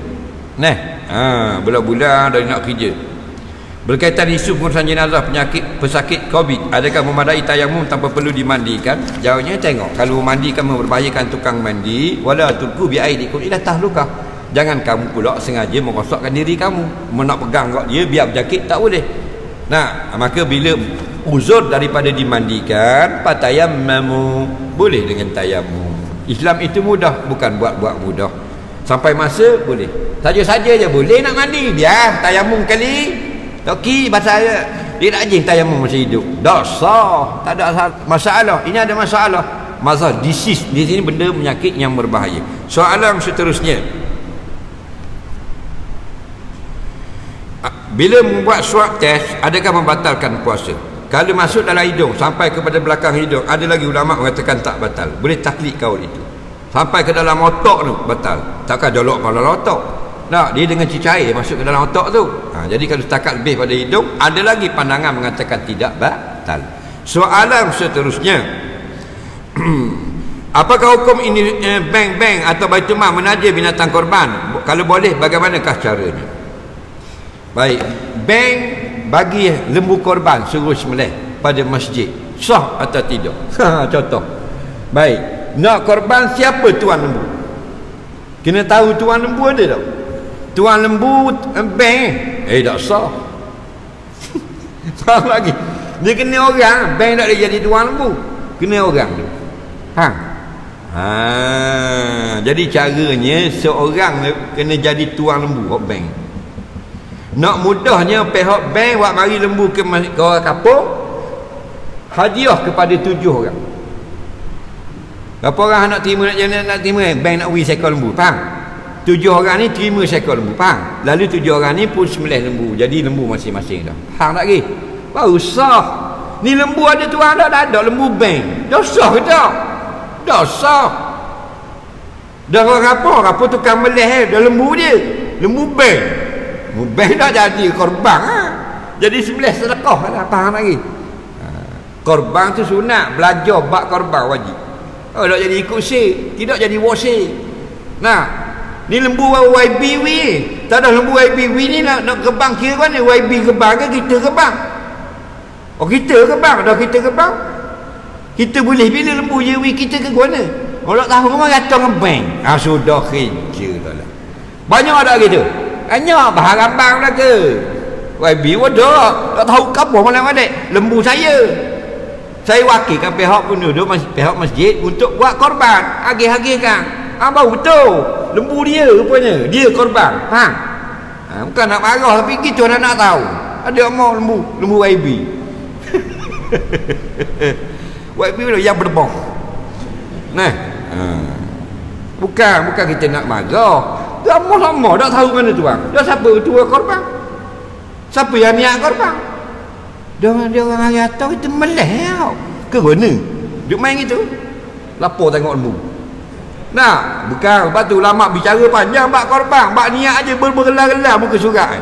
Takut baharam bang. Nah, dah tahu mana tuan. Biasa lembu orang kaya, lembu dia kita tolong buat makan untuk kita. Dia niat dah atau lembu tu dia hadiah ke orang kampung, tekah kampung, orang kampung baru jadi korban, pasal orang kampung jadi tuan lembu. Faham lagi? Dia kemah molek gitu.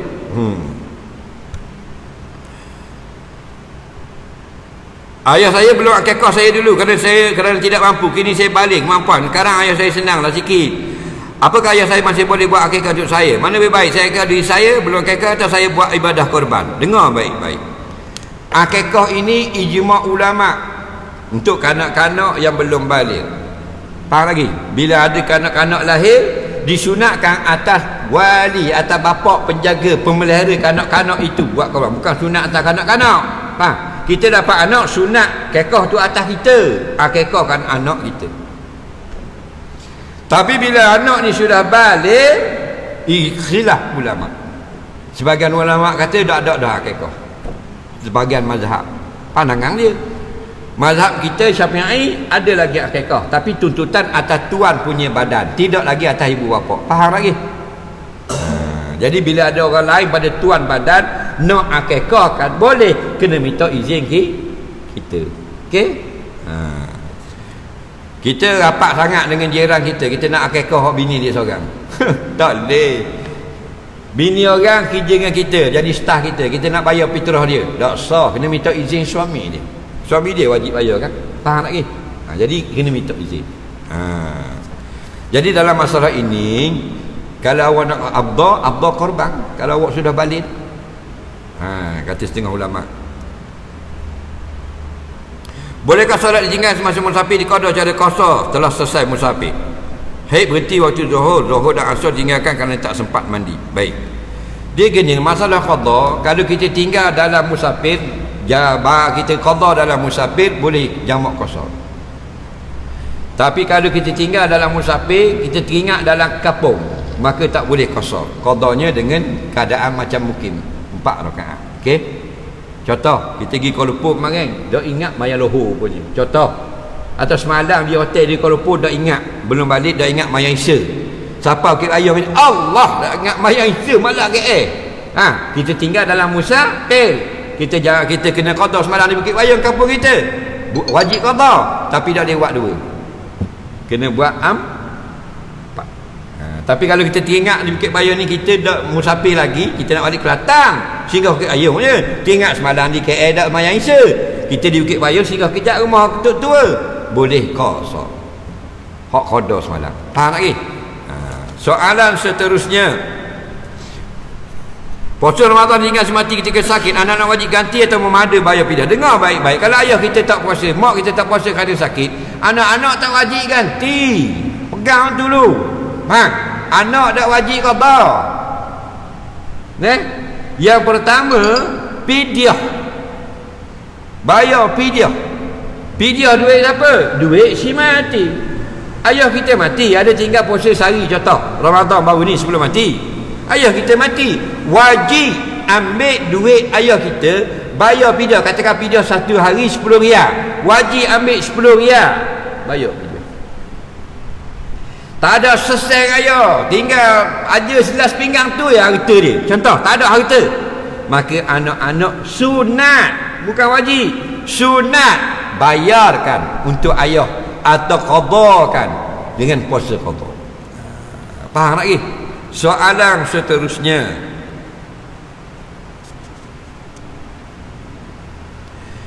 kah 40 dan doa nubuwah? Tak ada orang pandai dah lah ni. Jadi kadang-kadang ambil dalam kitab kah 40, lepas tu pakai sekarang. Cara menggunanya tidak betul. Itu jadi syaduz zara'i. Banyak ulama besar kalau boleh hindarkan perbuatan. Memang daripada kitab-kitab ulama, tetapi cara kita menggunakan tu salah. Jadi kena berhati-hati. Macam orang mana pembedahan batin, ada sungguh dah ramai pelawak. Faham lagi? Bedah dari jauh, bedah tangan apa. Ada sungguh Allah beri kasyaf pada dia. Jarang-jarang berlaku. Atas jarang tu dia buat jadi ramai. Soalan seterusnya, soalan yang ketiga sebelum akhir. Kita salat jemaah seorang diri dalam saf paling belakang, kira bukan jemaah. Mohon cerahan Ustaz. Kalau kita duduk seorang diri, hukumnya berjemaah, tetapi makruh. Apa maksud berjemaah? Kita tak dapat pahala sah. Kita dapat pahala solat berjemaah. Nak dapat pahala sah sekurang-kurangnya 2 orang. Lepas tu Nabi kata, siapa semayang seorang belakang ni? Nabi tengok, Nabi nampak. Anak ya Rasulullah, saya semayang seorang. Jadi nak fahamnya sah semayang ni, Nabi kata la tu'i, lain kali jangan semayang seorang. Tapi sah apa? Nabi kata ikhli, kena qada. Nabi tak kata apa. Bila Nabi tak suruh qada, sah tak? Sah. Tapi la tu'i, jangan ulangi, makruh.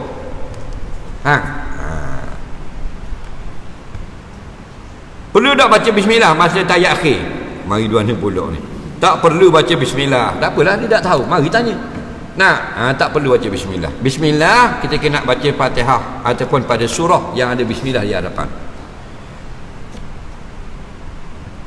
Apakah hukumnya orang yang kaya masih minta bantuan kerajaan? Hukumnya haram. Hukum minta sedekah makruh, bukan harus makruh. Orang miskin diminta sedekah makruh, bukan harus, makruh. Orang kaya dah minta sedekah lagi haram. Jangan main-main. Betul, orang kaya berhutang haram. Siapa lagi?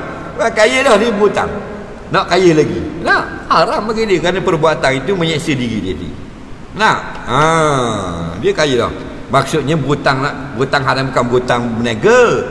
Berhutang nak makan minum. Dia kaya dah, dia pergi berhutang. Dia ada duit nak makan nasi, anak dia orang kaya, dia berhutang kedai. Haram. Jangan main-main kalau orang kaya. Benda yang besar memang tak apalah. Nak berhutang, beli kapal beli tu lain. Dalam qiyamul lail mana afdal dulu? Sembahyang solat taubat dulu, tahajud atau hajat atau terus solat mana? Kau mana kamu suka? Cuma afdal Nabi kata ijalu akhir salatikum bil lail, itu. Kalau banyak sembahyang kamu pada waktu malam, yang afdal witir belakang sekali. Itu saja. Lain kok pandamu. Soalan yang seterusnya, jika menasihat seorang seperti amar ma'ruf nahi munkar tapi ditolak, apakah hukum dia pada kita? Jawabnya, kalau kita sudah nasihat, dia tak mau pakai nasihat, kita sudah dapat pahala mencegah kemungkaran. Bukan wajib kita pegang takak dia serepak terajam dan sebagainya, melainkan dia nak menggugat nyawa, dia nak tatok orang. Kita wajib kena tahan. Orang itu orang yang daif, kita tak tolong berdosa. Tapi kalau hak dalam bab minum arak, kita dah kata jangan minum arak, haram, dia nak biar nak minum juga, maka dia bertanggungjawab dengan Allah nanti. Apakah salah jika kita menolak solat berimam? Kita tak mau solat berjemaah, tak salah, tapi kamu rugi besar. Kalau nak gaji masuk kerja, awak boleh kerja kat company kami ni, dah gaji ke mana tuan? Gaji awak pilihan lah, sama ada nak 1,000 sebulan atau 27,000 sebulan. Mana dia ambil? 1,000 kan? Oh gila. Faham tak lagi? Lalu majikan kata gaji awak nak 1,000 ke 27,000 sebulan? Bukan 28,000. Dia tanya pula 28. Nak lebih lagi. Gitulah maksudnya. Lepas salat subuh kita duduk itikaf tunggu syuruk. Andai kata lepas keluar kerja sampai tepat 6 baru, bolehkah kita salat isyraq di tempat kerja? Boleh lah, di mana-mana boleh salat. Dia dalam sebelum dan umat akhir zaman, umat Nabi kita ni tak boleh solat melainkan dalam tempat solat. Hanya umat Nabi Muhammad saja boleh solat luar masjid. Itu kelebihan 5 perkara yang Nabi kata Allah tak beri pada Nabi yang lain. Salah satu dari 5 perkara yang Nabi lain tak dapat, kita boleh sembahyang di atas rupuk, atas pasir, atas padang dan sebagainya. Umat dulu tak boleh, kena masuk dalam masjid. Andai lupa tamak ninah, perlukah sujud sahwi? Tak boleh, kena ulang tepat yang tak tamak ninah. Contoh, dia iktidal tadi tak ada tamak ninah, Sami Allah sambung lalu, dia teringatlah tayat akhir, iktidal tadi tak ada tamak ninah, wajib berdiri dan tamak ninah baru turun sujud. Ulang balik 2 kali sujud, tayat akhir, sujud sahwi. Kenapa? Tamak ninah syarat sah, tak boleh tampung dengan sujud sahwi. Sujud sahwi hanya tampung perkara sunat. Tamak ninah bukan sunat, dia wajib. Benda wajib tak disuka dengan sunat. Dia sembahyang 2 jari, nampak perut, nampak punggung, baru sedar kain jari pun nampak punggung, dah pernah sujud sahwi. Tak jadi apa pun dah kena habis. Soalan terakhir, apakah hukum seorang isteri yang maksa suami ceraikan isteri kedua? Isteri tersebut yang sanggup buat ubat guna-guna untuk menutup nafsu suami bila berada di rumah isteri yang kedua. Baik, ni bagi ustaz lain jawab, tak apa, tak ada nak jawab. Kalau kita jawab, panggilkan diri dah. Baik, jadi nak sakit hatinya bini ada lagi ni. Jadi najak saya jawab hanya ada soalan yang ke-50 65 saja soalan. 65 soalan saja. Jadi lain kali kita jawab yang ke-66 jadi isteri kedua, isteri pertama sakit hatinya bini nikah muda, lelaki nikah muda ni nyegi bomo. Faham tak ke? Nyegi bomo. Bila pergi bomo, suami ni bila balik rumah bini muda tak ada nafsu, ada main geng ni. Jadi tak ada apa. Tengok bini muda dengan kaya sama. Kemudian pula bila balik rumah bini tua paksa suruh cerai. Yang pertama dulu, bila isteri kita kahwin, suami kita kahwin seorang lagi, kita paksa dia suruh cerai isteri yang kedua, haram hukumnya.